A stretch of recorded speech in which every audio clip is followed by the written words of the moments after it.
Hello and welcome to the Career Changers, the show that shares the most inspirational career change stories with the world. I'm your host, Elisa Martinez, and today we are going to talk about career change with Chris Whitfield, founder of Miscarriage for Men. We will discuss his military career change from naval aviator in the Royal Navy to operation and compliance manager in the civilian world, and what took him to create Miscarriage for Men. Hi, Chris, and welcome to the Career Changers. Hi, Elisa. Thank you. How are you today? I'm good, thank you. Hope you're good as well. Yeah, all good, thanks. So let's start from the beginning. What is your educational background? I left school with GCSEs when I was younger, and I'd always wanted to join the military. When I left school, I actually started working for a shipping company, the same company that I still work with now, with the FDS. And in during my career, it was still something that I wanted to do, and I still wanted to join the military at some point. And in 2008, the opportunity came up for me to do that. I decided to change and go and join the Royal Navy. When I went there, I only stayed for 2 years. I'd done my basic training, and then I'd done my secondary training. And at that point in time, my daughter was born, and I spent so much time away from my little girl that I decided to leave the Royal Navy and come back into the shipping world. Simply because I was away from her for too long, and I missed, so much of her growing up. So I decided to come out of the Royal Navy and rejoin the shipping world. I started back with the FDS at the back end of 2009. I very quickly moved through the ranks with my company and became agency manager, which was responsible for the operations of the vessels. And then from there, I've just developed the role and now into operations and compliance manager, very similar to what I was doing previously. But I'm now responsible for both passenger operations and freight operations out of Newcastle for the vessel that sails into Holland. Hmm. So, was joining the army your dream when you were a child, or were you fantasizing about some other careers? No, I am. My great grandfather was in the Royal Navy. He served in the Royal Navy during the war, and it was something that I found fascinating at the time. In terms of what he went through, and I found an old diary from when he was still alive in terms of things that he actually done when he was on tours with the Royal Navy. And ever since then, I was always fascinated with the military career. And if it hadn't have been for the birth of my daughter, I probably still would have been part of the Royal Navy. It was one of them where it's a fantastic career to get into. It's hard work when you first get into it. It's a complete upheaval of your life and what it is that you have to do in order to pass the Royal Navy tests. But other than that, it was fantastic. And while I was there learning a trade at the same time, it was great, and I met some fantastic guys when I was there, and some of them who I'm still in contact with now. But yeah, it was great, and it's certainly something that I would advise any young person who has an interest in military to go forward and do it, whether that be the Army, the Navy, or the Air Force. So I guess you got the opportunity to travel the world when you were in the Navy. How did that change your perception of life? I didn't actually do any traveling while I was there. I actually was just land based here in the UK. But with my current job, I do a lot of traveling all around the world, different countries, and it's interesting because it depends on how you handle it, because a lot of people will get homesick very easily depending on how long you're away for. I mean, in the Royal Navy, you can be away for months at a time, being away from your family, and that's the difficult part, because even though I was based here in the UK, I didn't come home a lot during the first year that I was there. It was a case that I spent a lot of time actually at the base where I was. So I didn't, it's all good and well trying to have a family relationship via video messaging, but it's not the same. My daughter was 16 weeks before I eventually seen her again from birth, so that was difficult. and I think it depends on how you handle it. And that was one of the big things for me was that at that point in time, I was still young. I was 21 years old, and it was a case of that I wasn't ready for what the Royal Navy could offer me at that time. Like I say, it might have been different had I not had a family, but at that time, my daughter was just young, and I'd spent so much time away from her, and I felt like I was missing, the best years of my life. Albeit, I was trying to better myself for my family. It was a case that I was just missing out on so much. So I decided to come back home to the Northeast. What transferable skills did you learn from your experience as a naval aviator, and how did they help you in your new career? So the big thing for me was actually learning about vessels, because when I worked for the company who I'm with now, the first time around, I was shoreside, so I didn't do a lot with the vessels other than the operation of it. So it was more loading the vessels.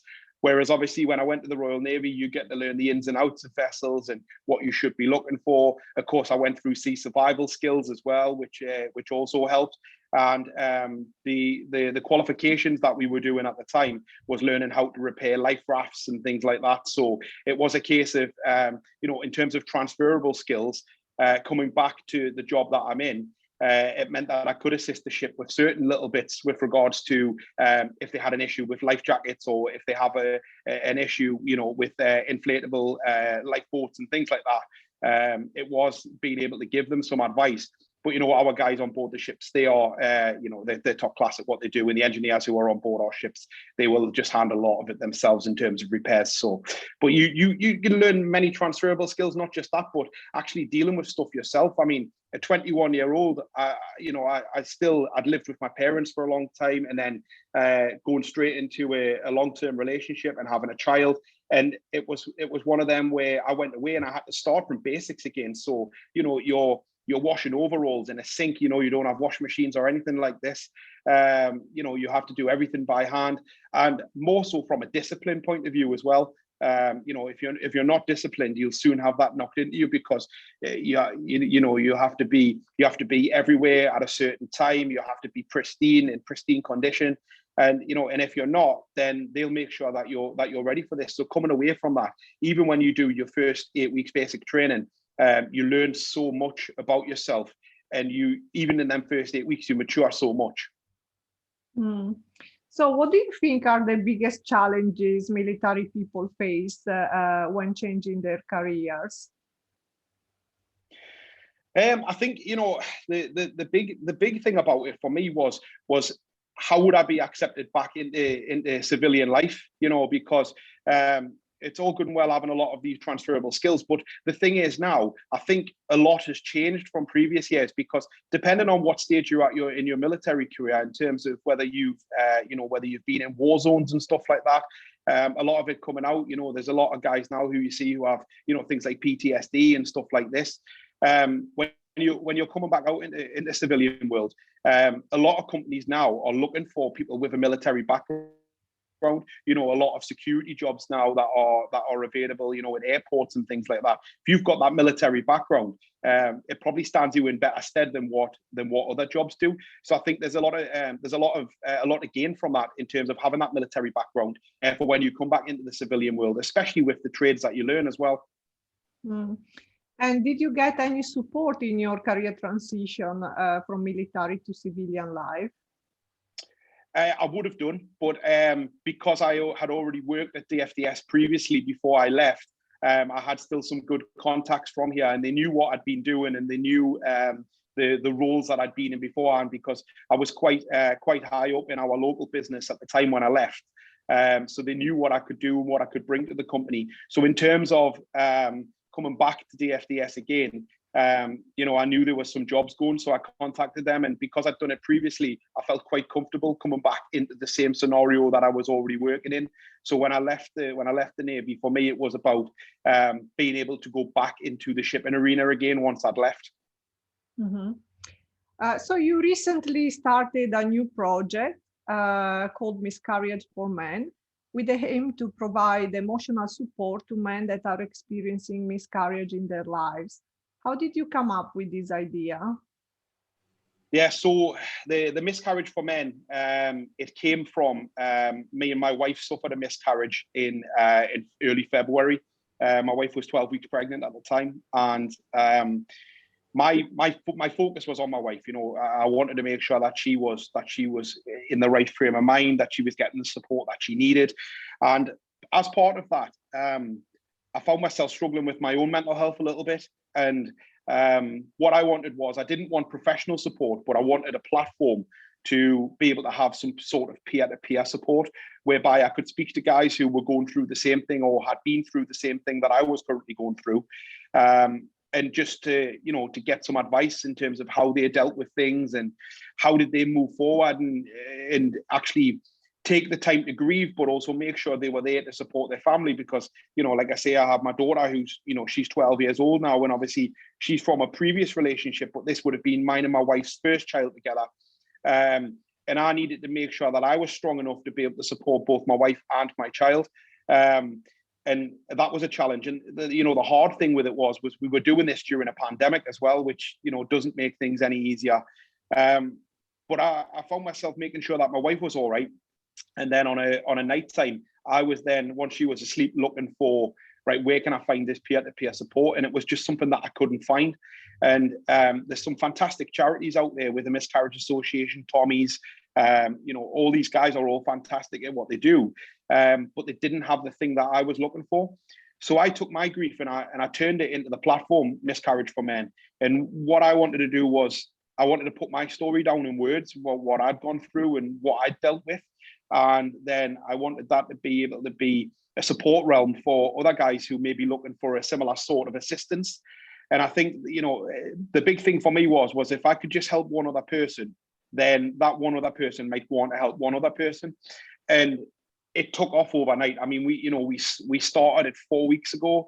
I put a post on LinkedIn advertising, you know, what I was doing and what I had created and a little bit of my backstory behind it.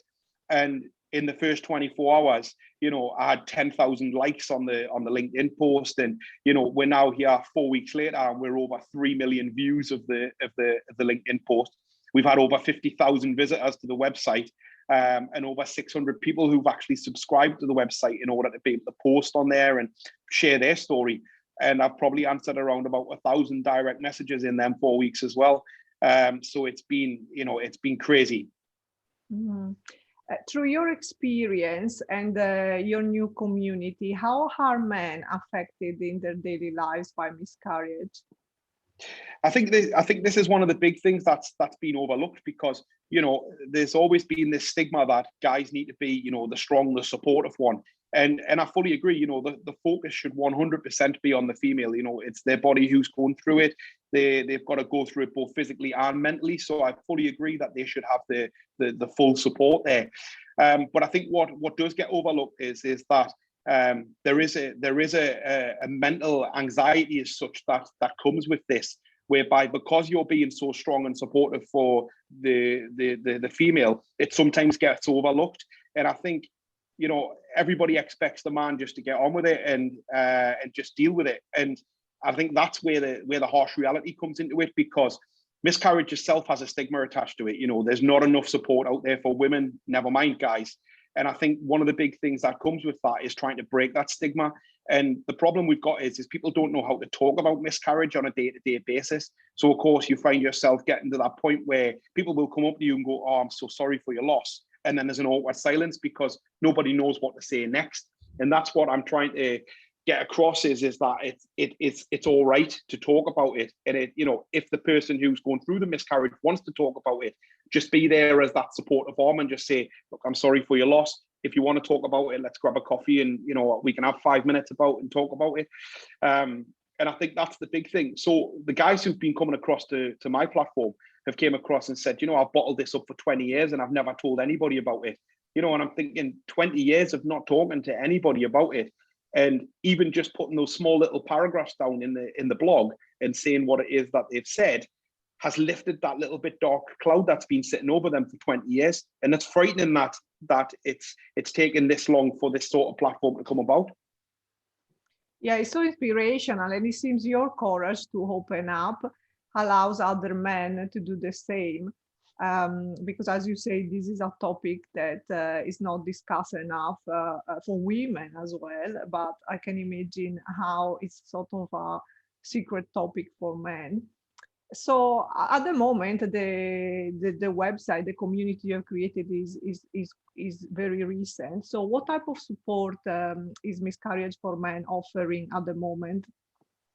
So at the moment, we are offering a peer-to-peer support service whereby, we tell them that we're not professionals. If they need professional help, we can give them links to where they can get professional help. Moving forward, we do have some therapists and counsellors who wish to come on board and assist us, and they are willing to do live Zoom calls at the moment. And post-COVID, we will look to do some community outreach meetings. And even if that's just a bunch of guys getting together and having a chat in a room, if we can lift that stigma just that little bit, and we can get the word spread that it is okay to talk about this, it filters into other stuff, because a lot of stuff that comes with the agony of miscarriage is it will push you to have that stress factor, it will push you to have that anxiety moment. And this is why we're currently collaborating with a few different groups at the moment, in terms of trying to get everything together as a collective and just say that it's all right to talk about mental health, and it is all right to be able to speak out and talk to people and share these experiences of what you're going through. And it might be that they don't need professional help. It might be like me, where they just want to speak to one other guy, who's going through the same kind of thing, and ask each other, how did you get yourself out of this scenario, or how did you take that next step? And if that's just by talking to like-minded people, then so be it. But if they do need professional help, we do have contacts who they can get in touch with, where they can get the professional help that they need. Mm-hmm. So it's all very recent, and I guess it's moving quite quickly. So do you have clarity about what are the plans for the future? At the moment, my next step from here is I'm going to have some more people come on board as administrators, because I'm one-man band at the moment. I just do this by myself. Moving forward, we're going to have some administrators. I've got some guys and some females who are based out in America and Australia who want to get involved. So the next aim is to move to be a 24-hour platform whereby we can actually have people who will be online 24 hours a day and be able to assist each other in terms of just being there as a talking platform. And then moving forward from there, the next step will be to see how we move forward with doing, some community outreaches, or at least helping out in terms of being able to offer assistance to people through grief counselling. It won't be us who do that direct, because we're not qualified to do that, but we actually have some grief counsellors who will come on board and who will assist us with this. Mm. So you have maybe answered to this question a little bit earlier on, but what does this project represent to you, especially for, how it can evolve in the future? So for me, the big thing for me was I created the website for myself, and I expected maybe I'd get one or two people come on there. I never expected to be as big as what it is right now. The platform itself, it took off overnight, and I never for 1 second expected it to be as big as what it is. What I wanted to do was I wanted to be able to put down in words my story, and I found it easier writing that down rather than actually talking about it. Now I've got a very good support network. I could ring my best friends. Day in, day out. I could ring them any time of the day, and they would pick up the telephone and they would answer it. But not everybody has that support network, and that's what I want our platform to be. So if they need to speak to somebody, and they can come on and they can do it anonymously, they don't have to give their name, they can give a fake name, it's not a problem. And if they want to come on and speak to somebody and just ask, how do I deal with this situation? We will give them advice based on our scenarios where we were. We wouldn't ever give professional help, because that's not what we're about. And like I say, going back, if they needed professional help, we can point them in the right direction, and we can put them in touch with people who that is. The next thing for us, I think, is we will probably become a fully fledged community group because of the way that it's gone. It was the website was set up with an ability to just be able to be there for people. And like I say, I never thought for 1 second we'd get over 60,000 people who would join the website. That was never ever to be expected. So, you know, the big thing for me is that it's proven that we need this sort of platform, you know, and if this goes on to bigger and better things, and, you know, we have proper companies out there like the Miscarriage Association and Tommy's and stuff like that, who decide to run with this sort of platform, then so be it. You know, I would fully support that, because at the end of the day, you can never have too much help. That's the big thing. And that's why we're quite happy collaborating with anybody who's out there who runs similar sorts of projects, whether it be for men or women. We're happy to support that, and we're happy to share links to each other's websites. That's not a problem. You know, and we'll probably go down the route that we will do some outreaches with these guys who already have these platforms in place. So how can our listener find you or Miscarriage for Men if they're looking for? So if they want to get in touch with me, they can find me over on LinkedIn under my name, under Chris Whitfield. If they want to get in touch with Miscarriage for Men direct, they can go to www.miscarriageformen.com, or they can go on Instagram or Twitter and find us there as well. We have the direct messaging open on both them platforms also. On Instagram, sorry, we are down as Miscarriage for Men. You'll find us with that handle.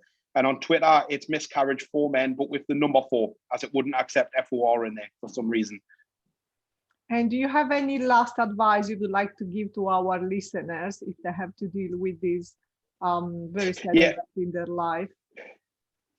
Yeah, if you're going for this, you know, feel free to reach out for us. You know, we're more than happy to share our stories. We're more than happy to give you some advice and point you in the right direction if you find you're struggling with that. The biggest thing for us is just talk to each other. That's the key message here. If you can get yourself to the point where you're able to talk, that's the key starter, because the talking opens up the emotion, and once you can start lifting those emotions, that's where you start to lift that little bit of a dark cloud that's over you. You know, and if you find yourself that you don't have someone to talk to, reach out to us. We will get back to you as soon as possible, and we will be in touch. Thank you very much. Thank you for sharing your career change story and your experience with Miscarriage for Men. I'm sure our listeners are going to find it very useful. Thank you very much. No problem. Thank you for inviting me. Bye.